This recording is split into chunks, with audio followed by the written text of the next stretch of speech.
Bonjour à tous et bienvenue sur cette édition du salon Time to Watches 2026. On est sur le thème Vintage Watch aujourd'hui.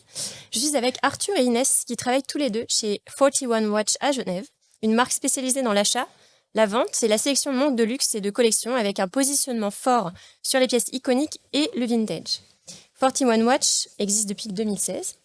Vous êtes présent à Paris et à Genève. La marque, elle s'est imposée comme un acteur reconnu de l'écosystème horloger grâce à une approche exigeante de la sélection.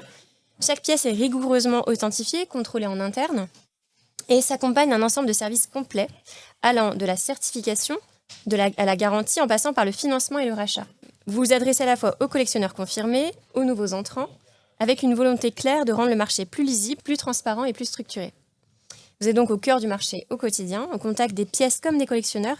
Donc nous allons revenir avec vous sur les grandes évolutions du vintage, les dynamiques qui structurent aujourd'hui ce marché, ainsi que votre regard un peu plus personnel et plus intime sur cet univers. Bienvenue à tous les deux. Merci. Merci beaucoup de l'invitation. Alors le marché vintage connaît depuis plusieurs années un regain d'intérêt important. Selon vous, qu'est-ce qui pousse aujourd'hui les collectionneurs vers ces pièces? La rareté, l'histoire, l'esthétique ou une forme de réaction à l'horlogerie contemporaine? Je pense qu'il s'est structuré au fil du temps. Ça fait vraiment déjà maintenant, quand même, depuis, on va dire, 2018-2019, où le marché a vraiment explosé en termes de vintage. Il s'est accompagné aussi de la bulle qu'il y a eu avec le Covid, où il y a eu beaucoup de spotlights qui ont été mis sur le marché secondaire.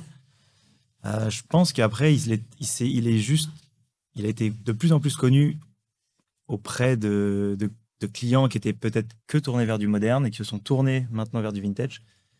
Mais ça a toujours été un marché un peu de niche et qui est en train de devenir un marché majeur et presque qui va dépasser, je pense, le marché primaire. Les clients veulent maintenant des choses assez rares, des choses qui n'existent plus, qui sont plus produites. Ils sont plus au courant, en fait, les gens. J'ai Oui, l'impression. et puis ils prennent un peu plus le temps de découvrir, je trouve, les pièces, de découvrir l'histoire, de voir, quand on connaît un modèle, voir les modèles précédents qui ont été faits de ce même modèle, et de se dire, ah bah finalement, c'est un modèle peut-être plus petit, plus fin, plus rare, avec des déclinaisons spécifiques sur certaines références, qui font que les gens ont envie d'avoir quelque chose d'un peu atypique, et quelque chose que tout le monde n'a pas. Voilà, il est différent. Moi, c'est ça. Oui, puis je pense qu'il y a aussi un regain autour du marché de la seconde main en général qui s'est produit effectivement. Je pense qu'il y a vraiment eu un éclat après le Covid, mais déjà avant, on voyait il y a plusieurs plateformes qui se sont installées et qui ont un peu mis en lumière toutes ces pièces qui étaient dans les placards chez nos grands-mères et tout ça. Et je pense que maintenant, les nouvelles générations, elles ont déjà une manière différente de consommer. Et ensuite, c'est des générations qui s'intéressent beaucoup à l'art en général, au design, à l'histoire des pièces. Et tout le monde veut avoir quelque chose de très singulier. Donc en fait, je pense que le regard qu'on porte sur les objets, il est très différent de celui qu'on portait par le passé. Donc en fait, vous, en étant à Genève, en plus au cœur de l'industrie horlogère, si je puis dire, vous avez déjà vu voilà, cette évolution de la mentalité de ce que recherchent les gens quand ils cherchent du vintage. Et je pense pas qu'aux nouvelles générations, je pense de manière plus globale. Vous le confirmez, vous voyez que cet intérêt, il a évolué? Oui, il a évolué. Il y a beaucoup plus de demandes, en effet, maintenant sur du vintage, de la seconde main, même si c'est des gens parfois qui arrivent en étant arrivés d'abord avec des montres retail, enfin neuves, et ensuite découvrent le marché secondaire. Évidemment, toute la presse qu'il y a eu autour sur l'investissement horloger, etc., même si je ne suis pas pour ça, ça a mécaniquement mis le spotlight sur vraiment ce marché. Même s'il y a eu beaucoup de fluctuations sur les dernières années, et sans parler d'investissement, il y a des clients qui ont été en tout cas attirés par ce discours. Certains ont adhéré, et d'autres juste ont découvert ce marché secondaire. Ils se sont vraiment passionnés pour ce marché.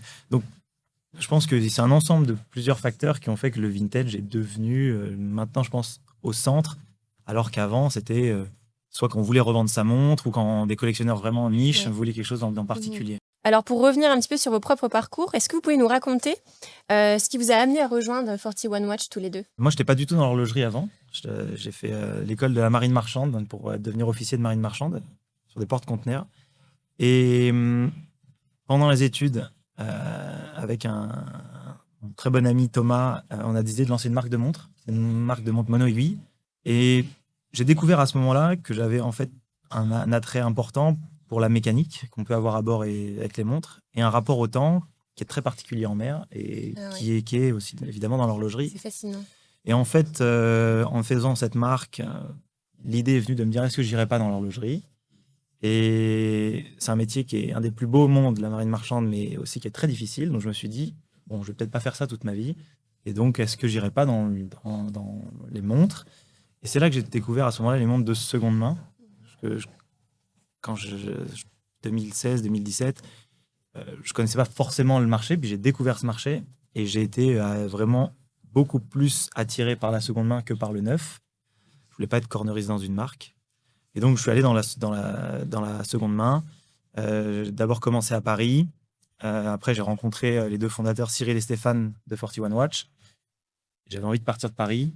Donc, étant donné qu'il y avait Genève, ça a été à ce moment-là que la transition s'est faite. Génial. Et toi, Inès? Alors moi, c'est un peu particulier parce que, bon, comme Arthur, je viens pas du tout de ce milieu, mais je pense comme beaucoup de personnes dans l'horlogerie aussi aujourd'hui. Moi, je travaillais dans la mode et je n'avais strictement aucune connaissance de l'horlogerie ni de l'univers horloger. Et en fait, j'ai toujours été attirée par faire des choses différentes, m'intéresser à différentes passions. Et donc, j'ai tout simplement postulé auprès d'une société qui vend de la seconde main, donc pas que de l'horlogerie, il y avait aussi de la joaillerie, de la maroquinerie et des œuvres d'art. Et en fait, mon premier jour, on a eu une formation sur les montres chronographes. Et dans ma tête, ça a fait pic. C'était le déclic. C'était le déclic. Et je suis rentrée le soir, je me suis acheté un livre sur l'horlogerie. Et Ah ouais. il y a vraiment une passion qui est née de là.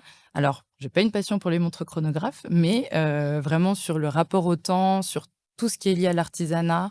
Et puis toute l'histoire, en fait, c'est tellement chargé et c'est tellement entremêlé de plein de corps de métiers différents. Je me suis dit, en fait, où est-ce que j'étais pendant tout ce temps pour avoir raté ce qui se passait dans l'horlogerie. Et voilà, et j'ai fait mon expérience comme ça. Et ensuite, je voulais aussi déménager de Paris. Et s'est présentée cette opportunité avec 41 Watch. Et nous voilà, aujourd'hui. Qu'est-ce qui vous attire plus concrètement sur les montres vintage? Est-ce que c'est un détail, une patine, une émotion ou une histoire peut-être particulière avec l'objet? Alors, pour ma part, je pense qu'il y a beaucoup d'histoires parce qu'il y a vraiment ce côté où moi, ce qui m'a attiré dès le départ, c'est le fait qu'à l'époque, il y avait vraiment les marques répondaient à des besoins concrets sur les montres et des besoins en fait qu'on n'imaginerait même pas aujourd'hui, quoi. Je veux dire, des personnes qui allaient faire de la spéléologie, par exemple, avec Rolex, on répondait à un besoin qui avait vraiment à l'instant T, chose qui est plus du tout comme ça aujourd'hui. En tout cas, pas pour toutes les marques. Donc moi, c'est ça qui m'a attirée et c'est tout le travail en fait manuel et le fait qu'à l'époque, je trouve que les marques collaboraient énormément avec les artistes. Et c'est tout en fait ce côté technique empreint d'esthétique et aussi de collaboration finalement. Ouais, pour moi, c'est ça qui m'a attirée et l'utilisation de plein de matériaux différents. En fait, tout ce qu'on peut construire à partir de multiples inspirations pour créer un tout petit objet qu'on peut porter à notre poignet. Et qui incarne tout ça, Oui. qu'on voit et qui nous respire parle, en ça. fait. Ouais. Ouais. Ouais, ce qui est un sentiment particulier quand même avec la montre qu'on porte sur soi et qu'on a un peu au quotidien, qu'on peut regarder. Je vais rejoindre aussi Inès sur le côté où les montres anciennes, il y avait quand même un besoin au départ et on a créé une montre. Maintenant, je ne vais pas prêcher pour ma paroisse, mais c'est vrai qu'il y a une volonté maintenant de beaucoup de marques de, par le marketing, vouloir créer un besoin, alors que c'était quand même le besoin en fait créer mécaniquement juste le marketing derrière, puisque ça faisait un peu rêver les gens. Moi, j'aime bien aussi quand même l'époque où les boîtiers étaient un peu plus petits, plus discrets. Il y avait moins ce besoin, on va dire, de l'objet statutaire, de montrer qu'on a réussi et donc d'exposer sa montre. Donc, c'était souvent des pièces un peu plus petites. Les matériaux, oui, c'est aussi... il y a une richesse. Bon, même maintenant, il y a aussi beaucoup de nouveaux matériaux qui sont utilisés dans les nouvelles marques qui sont quand même intéressants. Mais moi, c'était surtout ce côté qu'on peut porter, qui est plus discret. Moi, c'est vraiment ça qui me plaît. Et toutes ces petites... la patine, ça va me plaire aussi. Moi, j'ai... Oui.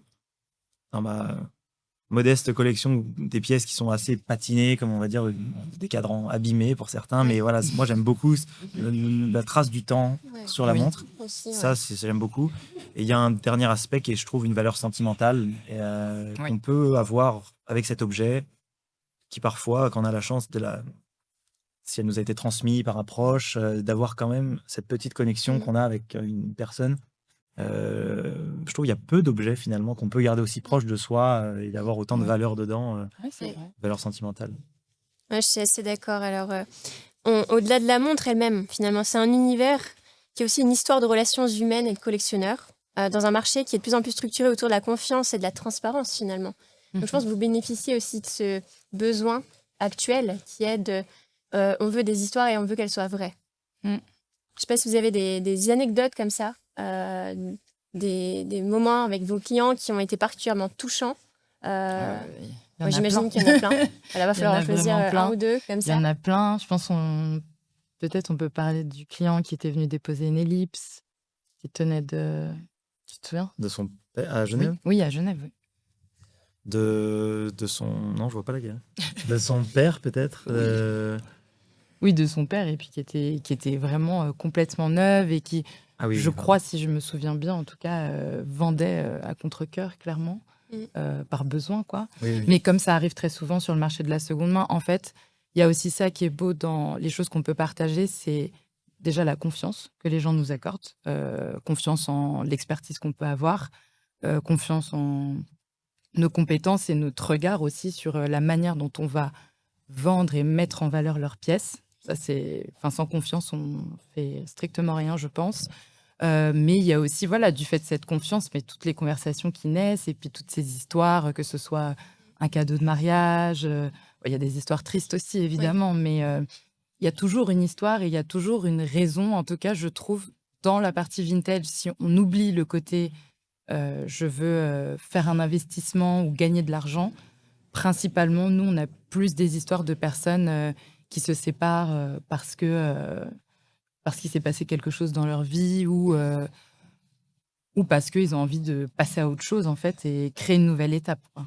Ouais, l'objet, quand il a été transmis, donc c'est vrai que parfois c'est des histoires tristes, mais il a parfois aussi été transmis en se disant, bon voilà, c'est une montre de valeur. S'il y a un problème un jour, il y aura la possibilité de le vendre et de récupérer Mm. une part financière de la montre.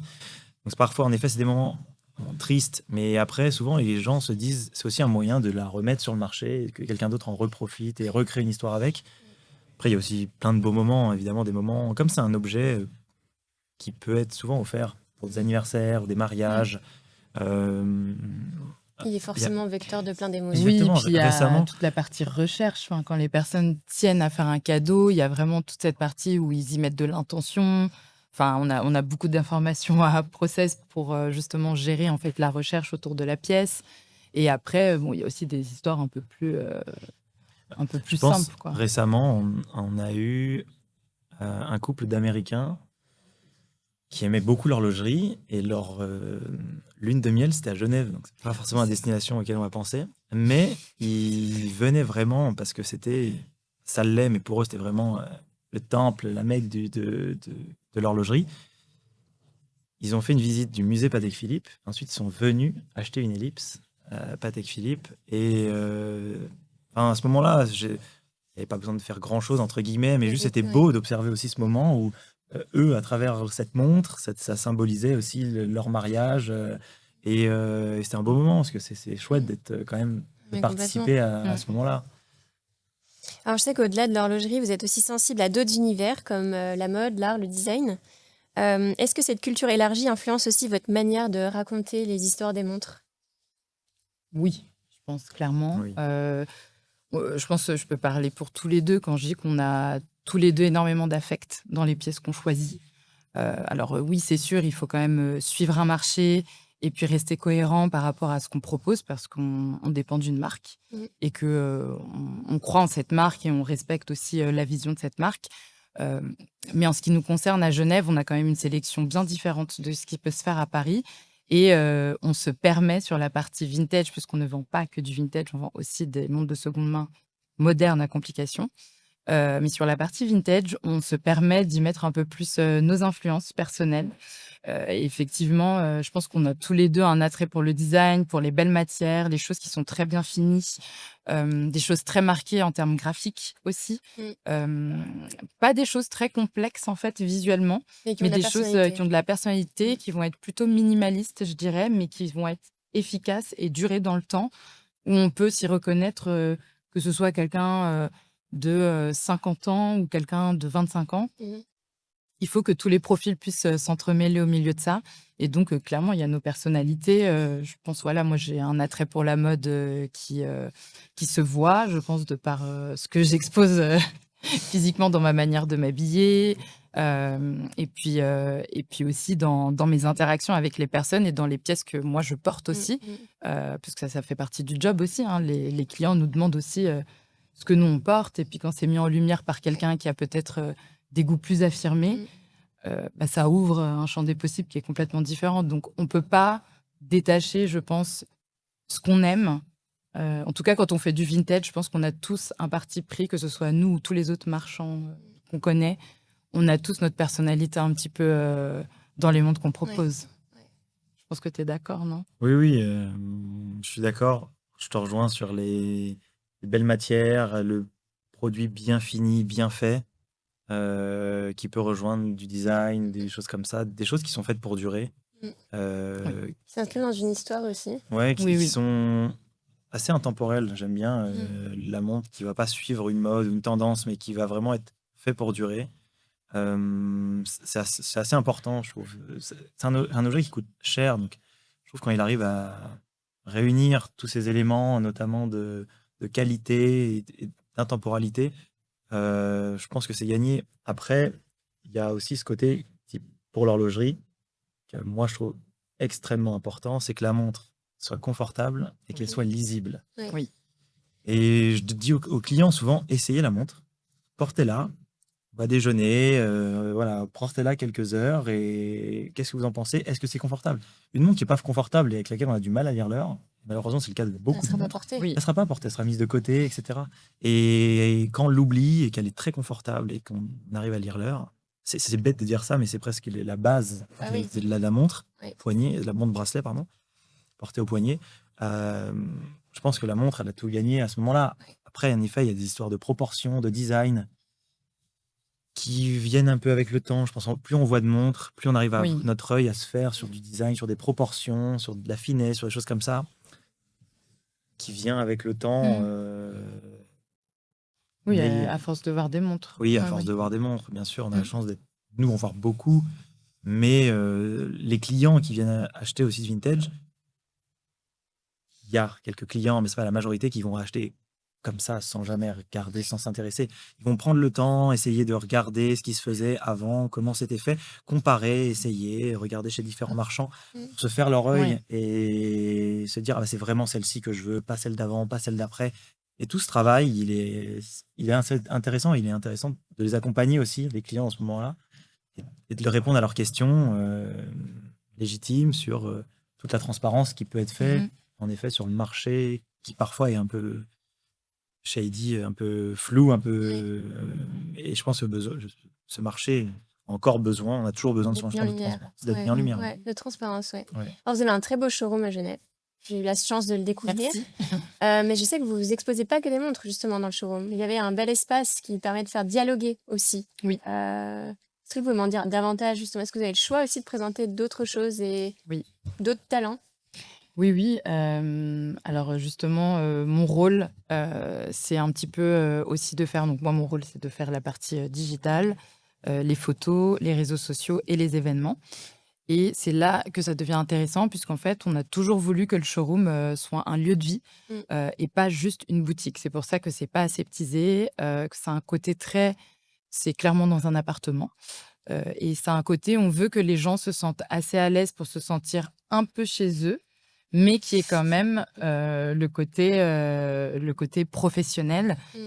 Donc voilà, on y a mis un peu nos petites touches personnelles, il y a de la déco. Et comme c'est un lieu vivant, pendant les événements, on essaye toujours de créer des événements qui sont pertinents par rapport à ce qu'on propose et aussi qui peuvent mettre en lumière des formes d'art ou des entreprises ou entrepreneurs, entrepreneuses qui font des choses qui nous parlent, mais il faut toujours que ça ait un lien avec ce qu'on fait, sinon ça n'a pas de sens. Mm. Donc, par exemple, on avait déjà fait une collaboration avec une galerie d'art. À cette occasion, on avait exposé des œuvres de cette galerie. Donc, on avait fait transporter les œuvres. On avait complètement habillé le showroom avec toutes les œuvres. On a fait une collaboration avec Françoise Paris très récemment, qui, elle, propose plutôt des montres destinées aux femmes, sur les codes, en tout cas, un petit peu plus traditionnels, tels qu'on perçoit les montres femmes. Et nous, ça nous a permis, en fait, d'étoffer complètement l'offre du vintage qu'on proposait jusque-là. Donc voilà, ça, c'est des choses qu'on peut faire. Après, on a toujours un petit peu la volonté de mettre en lumière des objets, des artisans. Donc, on pense aussi possiblement à faire d'autres événements qui feront ça sur d'autres domaines qu'on pourra discuter peut-être un peu plus loin dans la conversation. Oui, le showroom, enfin, pour beaucoup de marchands et pour même beaucoup de marques horlogères, c'est souvent des boutiques. Et nous, on voulait pas forcément à la base, même s'il y a une boutique à Paris, ce principe de que de la boutique ouverte de certaines horreurs, d'attendre le client un petit peu. On fonctionne principalement à Paris et à Genève sur rendez-vous, même si maintenant il y a une boutique en plus qui est pour les gens de passage. Et les 2 showrooms sont vraiment designés comme des appartements, donc avec un canapé, des meubles transformés pour intégrer des montres et que les gens s'y sentent bien. Donc on a le fait qu'on soit sur rendez-vous, on peut vraiment prendre tout le temps avec la personne, qui se sent vraiment un peu pas chez lui, mais voilà, dans un environnement calme, dans lequel il peut discuter. On n'est pas coupé par des gens Prendre de le temps. passage qui vont faire des essayages, poser des questions, prendre des photos. On a vraiment du temps de qualité avec les clients. Et le fait d'avoir créé un environnement un peu maison ou appartement, ça permet de mettre l'objet dans le quotidien qui est la raison de cet objet. Il va être porté au quotidien. Essayer une montre debout le long d'une vitrine avec des spots hyper forts, avec encore sa veste. En fait, c'est des choses c'est des petits détails, mais je trouve que c'est pas très confortable. Et donc, je pense que c'est important que la personne essaie au maximum, enfin, qu'on mette la personne dans un environnement dans lequel elle le sent le plus confortablement possible pour qu'elle puisse se concentrer sur la montre, ne soit pas dérangée par petites choses autour un peu. Oui. C'est drôle parce que tout ce que vous me dites là, je me rends compte vraiment que le client aujourd'hui, c'est plus vraiment un collectionneur qu'un investisseur. Parce que si vous voulez qu'il le porte au quotidien, si vous voulez que l'objet il soit perçu comme quelque chose qui est incarné, etc. Est-ce que c'est vraiment une réalité que vous observez concrètement dans votre activité quotidienne, de vendre plutôt à des collectionneurs qu'à des investisseurs? Est-ce que c'est peut-être aussi la marque qui veut ça? Oui. Ou est-ce que c'est une tendance Non, générale? c'est une tendance générale. Il y a eu, si on recule un petit peu en arrière avec le Covid et l'excès d'argent qu'il y avait sur le marché, beaucoup de gens qui ont investi dans les montres, donc on fait flamber le marché, les prix ont augmenté. Ensuite, les prix sont retombés et se sont maintenant plutôt stabilisés. Donc tous les investisseurs qui venaient purement d'un point de vue, qui venaient seulement pour un point de vue spéculatif, sont partis parce que maintenant il n'y a plus d'intérêt à investir seulement dans les montres. On revient à des clients qui sont passionnés par les objets, qui veulent découvrir. Il y a toujours une part d'investissement dans les montres. Il y a quand même des pièces très rares, en très bon état. C'est vraiment les choses, surtout l'état, qui va faire la valeur d'investissement, entre guillemets. C'est des objets qui ne vont pas perdre de valeur. Avec le temps, mécaniquement, il va y en avoir de moins en moins. Donc, ça va devenir de plus en plus rare. Et c'est ça qui va être un peu cette valeur d'investissement. Ce n'est pas le critère principal, c'est que cette montre, est-ce qu'elle vous plaît? Si oui, on peut regarder si vous voulez une dimension un peu plus financière de l'objet ou de transmission. Il y a aussi des gens qui se disent je voudrais porter cette montre pendant 10-15 ans et peut-être la donner à mes enfants un jour. Donc évidemment, l'idée n'est pas qu'ils perdent l'intégralité de ce qu'il a investi, mais c'est plus une discussion annexe que le choix principal. Et donc les clients maintenant, et heureusement, sont revenus à des choses plus modèles, enfin plus vintage, des pièces plus vintage, avec une considération seulement pour l'objet et pour leur collection. Et chaque client a un peu son objectif de collection, on va dire, sans que ce soit l'objectif financier d'investissement. Il y a encore des comportements ou des achats qui vous surprennent? Les comportements, je pense que c'est beaucoup le côté très dites-moi quelle montre je peux acheter Impulsif, pour investir peut-être. c'était un... Ok. directement, Ah oui. Ouais. sans mettre de contexte, parce que bon, là, on en parlait juste avant. C'est quand même toujours là, même si il y en a moins et même si on revient à quelque chose de plus spontané, je dirais. Mais moi, ça, c'est quelque chose qui m'a toujours un peu, enfin, en toute période, Surpris, ouais. même quand je venais de commencer et que je connaissais beaucoup moins le marché, j'ai jamais trop compris en fait cette volonté de. Enfin, je peux comprendre parce que ce sont des choses qu'on peut faire aussi avec l'art, avec des tableaux et tout ça. Mais je trouve que c'est C'est dommage. tellement Oui, dommage et tellement en fait déconnecté de ce que proposent les objets, de tout de suite arriver avec un parti pris de donnez-moi quelle montre, c'est quoi les modèles sur lesquels je peux gagner de l'argent puis en il y a des fait. clients, ils venaient vraiment pour dire je vous achète cette montre, dans 6 mois, vous me la rachetez combien? Oui, ah oui, Et est-ce que je vous la mets à taille? Non, non, je vais la mettre dans un coffre, je vais pas la oui, toucher. ah oui, alors ça, Bon, ça, c'est des comportements qui sont assez Ouais. surprenants. Ouais. Après, c'était des investisseurs, donc ils avaient un Ça autre arrive pas aussi objectif. souvent que ça. Mais Un maintenant, peu c'est moins. quasiment, non, non, non, C'est c'est rare. fini.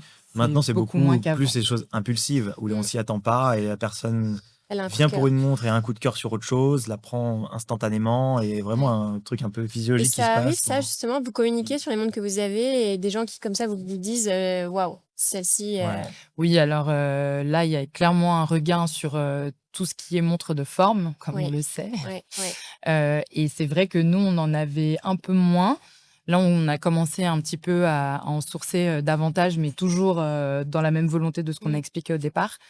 Et c'est vrai que lorsqu'on a fait justement l'événement avec Françoise Paris, où on avait fait un sourcing très particulier, très poussé de ce côté-là, on a vraiment eu, dès le jour où on a mis la première photo Oui, de la sélection qu'on avait, les on retours. n'a jamais eu autant de messages sur Instagram. C'était vraiment, en fait, des messages de personnes qu'on n'a pas habituellement, donc de personnes très jeunes, de femmes principalement, femmes de tout âge, mais globalement, on va dire entre 25 et 35 ans, je dirais, et des personnes en fait qui ne sont pas du tout liées en fait à l'horlogerie, Mm. qui sont plus voilà des femmes qui sont CEO, mais qui vont beaucoup travailler dans la mode ou pour des magazines. Ouais. Donc il y a quand même un lien, mais je veux dire, ce sont pas des collectionneuses forcément. Mm. Et ça, enfin, ce regain qu'il y a eu autour de ces montres-là, moi, je pense que nous, ça nous a surpris parce qu'en fait, c'est pas la clientèle qu'on a habituellement. Et après, c'est ce qu'on voulait. Enfin, Mm. c'est ce qu'on visait en faisant ça et on est très content de ça. Alors, je me permets de rebondir justement là-dessus. On parle souvent de la montée des nouveaux profils de collectionneurs. Est-ce que du coup, vous observez aussi une évolution de la place des femmes dans le vintage horloger? Oui, Parce que clairement. là, sur Françoise Paris, on parle de montres féminines, on met ça en Ouais. avant. Donc, est-ce qu'il n'y a pas aussi, je dirais qu'il n'y a peut-être pas de hasard aussi à ce qu'il y ait cette forte demande, peut-être qu'il y a vraiment une attente de Oui, la oui, part de ce oui, public. Je Ces pense clientes-là. que oui, historiquement, c'était quand même le marché de la seconde main, c'était quand même très masculin. Donc, je pense qu'il y avait aussi une partie de la clientèle qui avait peut-être du mal à se retrouver dans ces codes-là et de rentrer, de pousser la porte d'une boutique, d'aller discuter, de regarder des pièces. Je pense que maintenant, évidemment, les réseaux sociaux, ça a permis d'ouvrir les inventaires, les stocks, et de montrer à tout le monde ce qui était possible et de se focaliser seulement sur les objets. Et puis, il y a eu aussi, depuis quelques années, un regain sur toutes les pièces joaillères, donc toutes Ouais. les montres, Ouais. les montres avec des bracelets, où il y a un travail, un métier d'art, un artisanat quand même particulier. Et ces modèles sont été, on va dire, aussi repris par des hommes, même comment dire, certaines stars, qui ont commencé à porter aussi ces montres-là, aussi bien hommes que femmes. Il y a pas de question de genre, c'est vraiment là, ça a été pris par tout le monde. Mm. Et finalement, du coup, toutes ces montres qui étaient au départ à destination plutôt d'une clientèle féminine se sont En retrouvées pris le marché. à en pris Ouais. tout le marché. Et puis, il y avait aussi, il y a aussi plein de femmes qui portent des montres plus grosses qui étaient au départ Oui. designées pour des hommes, Oui, oui. mais parce qu'elles aiment porter des grosses montres, comme des hommes aiment porter des montres plus fines. Oui. Oui, Quand, puis- quand on Il y en a parle pour tout le monde. oui, il en faut pour tout le monde. le monde est Quand on content. repense à Ouais, la ouais. Calatrava, Oui. la première Calatrava, la 96, ça faisait quand même 30,5 mm. C'était tout petit. C'était Ouais. avant que des hommes. Maintenant, 30 mm, il y a des hommes qui me disent ah, mais c'est une montre de femme. Alors Ouais. que c'est juste une question de perspective, d'époque. Hein. Non, mais puis au-delà de ça, je pense il faut aussi parler du fait que la place des femmes, en fait, elle a changé aussi parce que les femmes sont devenues actrices, en fait, Mm. du marché. Des femmes comme toi qui proposent, voilà, du contenu. Je pourrais en citer, mais je veux dire, il y a énormément de femmes qui font du contenu pour complètement déconstruire toute l'image qu'on a de l'horlogerie, qui est très codée, très genrée, et qui veulent justement aussi ne pas juste mettre en avant des pièces qui sont que joaillières. Moi, je trouve que ce qu'il y a de beau dans tout ça, c'est que en fait, les femmes, elles arrivent à s'amuser avec Oui. les montres. Et ça, en fait, ça sort complètement de l'image qu'on a de l'horlogerie qui est très masculine, très rattachée à un statut social. Alors, je dis pas que les femmes ne le rattachent pas forcément à un statut social non plus, mais je pense qu'il y a plus ce côté de s'amuser avec ses tenues, avec une esthétique, jouer un peu avec les codes et s'approprier complètement un objet euh, pour que ça fasse sens avec sa Ouais. personnalité. Non, c'est Et ultra créatif. Du coup. oui, c'est ça, C'est complètement. intéressant. Et je pense qu'en fait, il y a aussi maintenant énormément de médias que des femmes proposent. Moi, il y en a un que j'aime beaucoup, c'est Dime Piece. Je trouve que ce qu'elles font, c'est génial, c'est drôle, c'est frais. C'est des femmes qui ont un regard aussi hyper engagé. Et je pense qu'en fait, toutes ces femmes qui ont pris de la place et qui ont pris la place qui leur était due, tout simplement, c'est ça aussi qui transforme complètement la manière dont on consomme l'horlogerie aujourd'hui. Oui. Et ça influe sur la manière dont les hommes achètent l'horlogerie aussi. Et ça influe aussi du coup sur votre manière de sourcer, forcément. Oui, mécaniquement, Oui, on va aller aussi sur des choses comme une marque et une entreprise, on a besoin de vendre. Ouais. C'est toujours difficile quand on aime vraiment les montres. Quand on est collectionneur, on n'a pas besoin de vendre. Quand on est marchand, on a besoin de vendre. Donc, on est obligé de sourcer des pièces pour les revendre. Donc, mécaniquement, on va aller aussi où il y a des choses, vers des choses sur lesquelles il y a de la demande. Et donc, maintenant, il y a plus de demande, donc on va sourcer ça. Mais tout le marché va sourcer ça. Ouais. Donc, ça va devenir aussi de Plus plus en plus compliqué d'en difficile et trouver. compliqué d'en trouver. Ouais. Oui, après, on essaye aussi que ça fasse toujours sens avec la sélection qu'on a. C'est-à-dire que nous, comment dire, on est content d'avoir des femmes qui achètent chez nous, mais en même temps, on veut pas que ce soit totalement genré. C'est-à-dire que on laisse la possibilité, en fait, on prend toujours des pièces qui sont cohérentes par rapport à notre sélection, donc dans toujours cette continuité de modèles fiables, intemporels, avec des lignes qui sont très pures, qu'on pourrait porter assez facilement et qui sont fonctionnelles. Mais on veut pas que ça soit trop codifié. On va jamais trouver chez nous, par exemple, une mini panthère. Ouais. Ça, c'est pas. Voilà, il y a d'autres personnes qui font ça, elles le font très bien. Je pense que nous, on n'a pas cette volonté forcément. On a peut-être plus une impulsion pour ouvrir le marché, pour que des femmes se sentent concernées par notre offre, mais sans que ça fasse toujours, tout de suite, un appel très.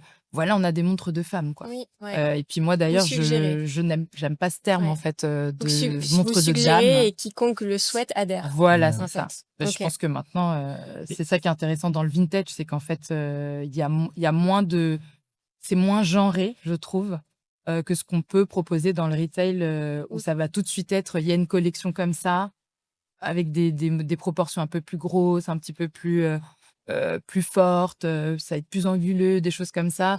Et tout de suite, ça va plus être, voilà la collection pour les hommes. Et après, il y a une toute petite collection un peu plus fine, avec un peu des diamants, des sertis, puis tout de suite, ça va être, voilà, les montres de dame. Et Oui. ça aussi, je pense que c'est quelque chose que nous, on n'a pas envie on n'a pas envie de véhiculer ce Oui, puis- message-là non plus, quoi. Dans notre offre, Il faut le rester marché- libre, en fait. et notre offre aussi à Genève, elle va aussi être vis-à-vis du marché aussi local, là où c'est Oui. des clients qui cherchent des pièces particulières. Oui. Il y a quand même à Genève une grosse demande pour des Patek Philippe, des choses classiques, des Calatrava, des pièces à complications qui sont assez discrètes finalement, mais où c'est des hommes qui travaillent dans la finance, je sais pas, dans le pétrole, dans la banque, l'assurance, où ils veulent voilà, ces pièces-là. Donc on répond aussi à le marché qui est local, qui n'est pas le même à Paris, par exemple. Il va y avoir Oui, on a deux beaucoup de boutiques du très tout. différentes. oui, d'ailleurs. Oui, à oui. Paris, ils vont avoir beaucoup plus, et je dis Paris et l'Europe, Ouais. beaucoup plus de demandes sur des pièces modernes, des Rolex modernes, Daytona, Ouais, GMT, qu'il n'y a pas à Genève, très peu à Genève. À Genève, l'horlogerie est tellement imprégnée dans tous les gens que pour eux, acheter une Rolex, ils vont aller en boutique Rolex. Alors Ouais. que l'offre est tellement faible en Europe que les gens qui veulent une Rolex sont presque obligés de se tourner vers des marchands de seconde main, ce qui est moins le cas à Genève. Donc, Nous, on fait pas trop de moderne, mais en revanche, on fait plus de pièces à complications et des horlogers indépendants. Parce Voilà, que c'est comme ce ça à quoi imprègne. j'allais Ouais, venir. exactement. Justement, parce qu'on parle de vintage, mais en fait, ça englobe tellement de choses. On parle de vintage, néo-vintage, moderne, j'entendais ce terme tout à l'heure. On a effectivement, je pense aussi, on voit une demande croissante de modèles vintage, mais récents, qui ne Oui, sont oui. pas forcément des montres vintage qu'on a l'habitude de penser quand on pense vintage, Oui. Ouais. mais qui sont très récentes, avec des maisons indépendantes. Des maisons Mhm. indépendantes qui existent aujourd'hui et qui sont peut-être pas non plus, qui sont pas si vieilles que ça, en fait, comme Mhm. marque. Comment vous réussissez à répondre à cette demande de montres qui sont plus connectées justement à un marché contemporain? Bah, en fait, nous, on voit vraiment le marché primaire retail qui fait évidemment qu'avancer avec le temps et le marché secondaire qui fait que grossir avec le temps. Et après, il y a toute une déclinaison des modernes récentes jusqu'au vintage. Il n'y a pas de limite, on va dire.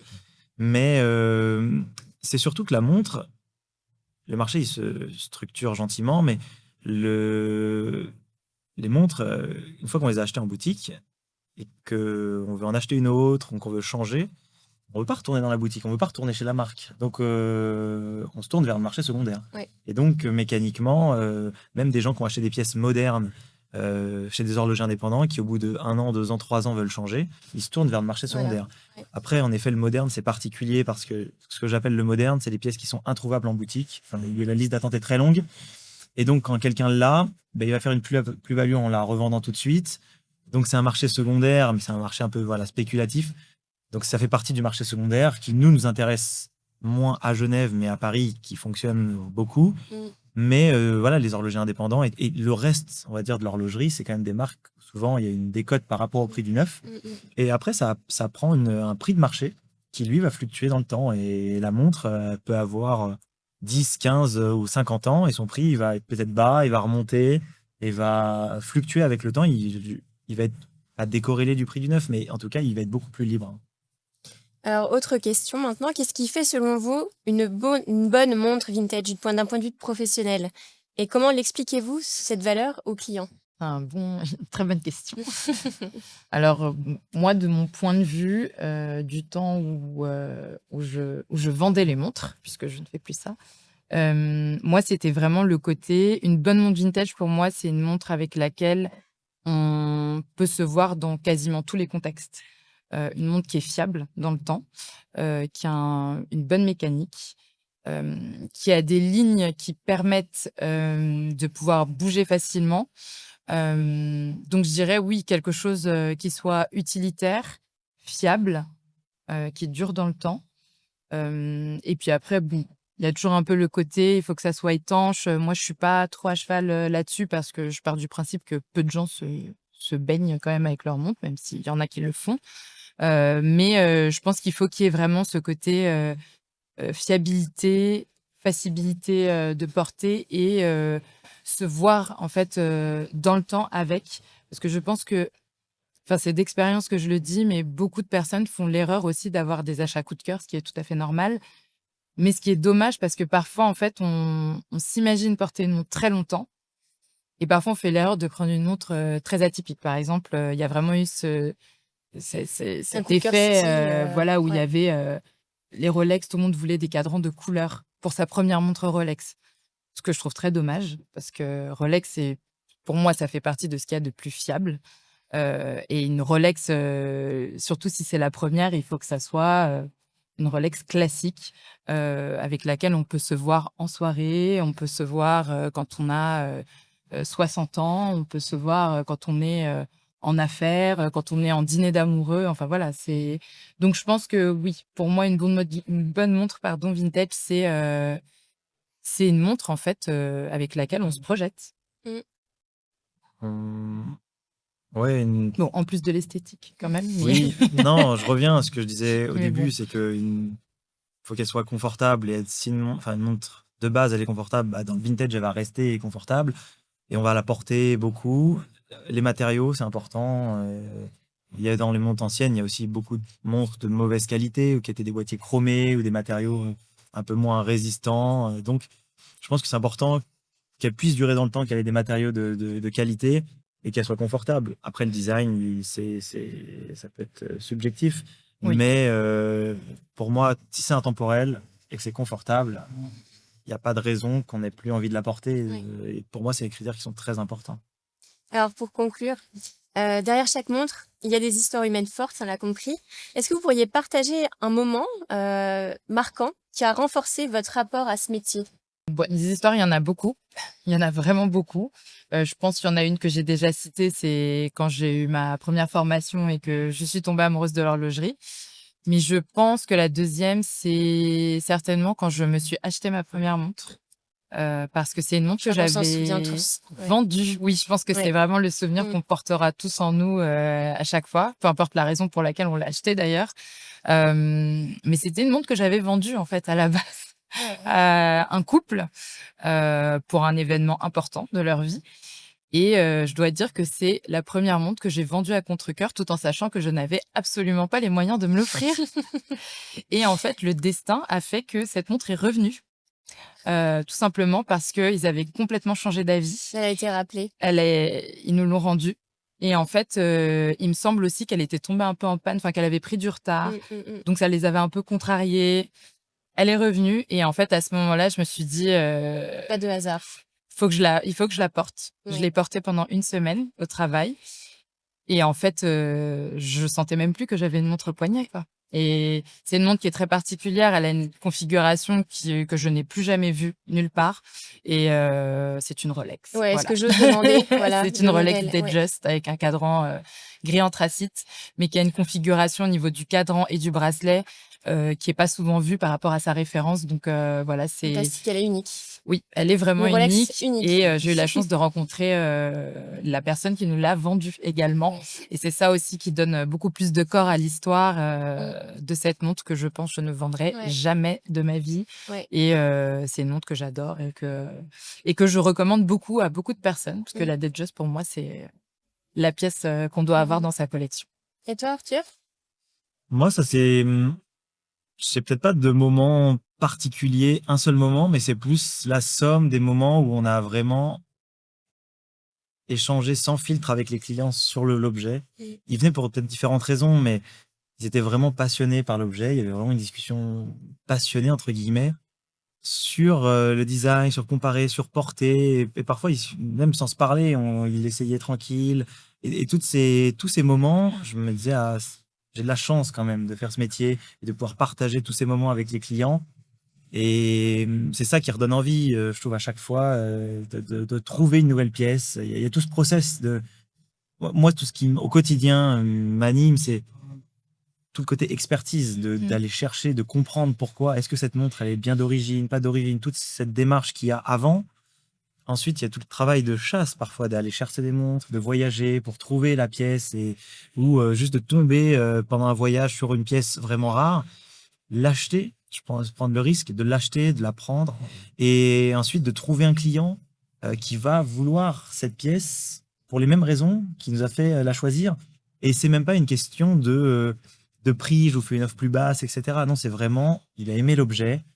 Et moi, j'ai même pas envie de. Elle mérite son prix, et parce que je peux défendre son prix. Elle a des arguments pour.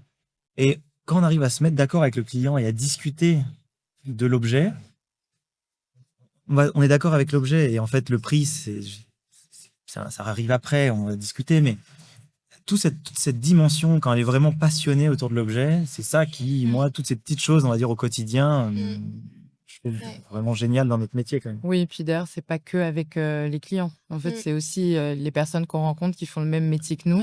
Oui. Je pense que ça, c'est, enfin, pour moi, c'est au moins 80% de ce qu'on fait, de sentir en fait qu'il y a une communauté et que dans les discussions, même si on a tous des partis pris qui peuvent parfois être différents, mais en fait, on est tous réunis par passion.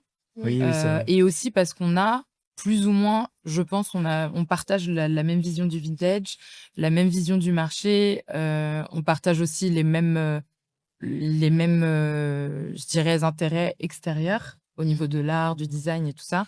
Et ça aussi, je pense que ça fait partie des moments marquants. C'est les personnes, en fait, qui enrichissent aussi notre travail, qui sont les personnes qui participent à cette industrie, même si j'aime pas trop dire ça, mais Oui, il y a beaucoup. c'est des personnes qui sont des coups de cœur, vraiment.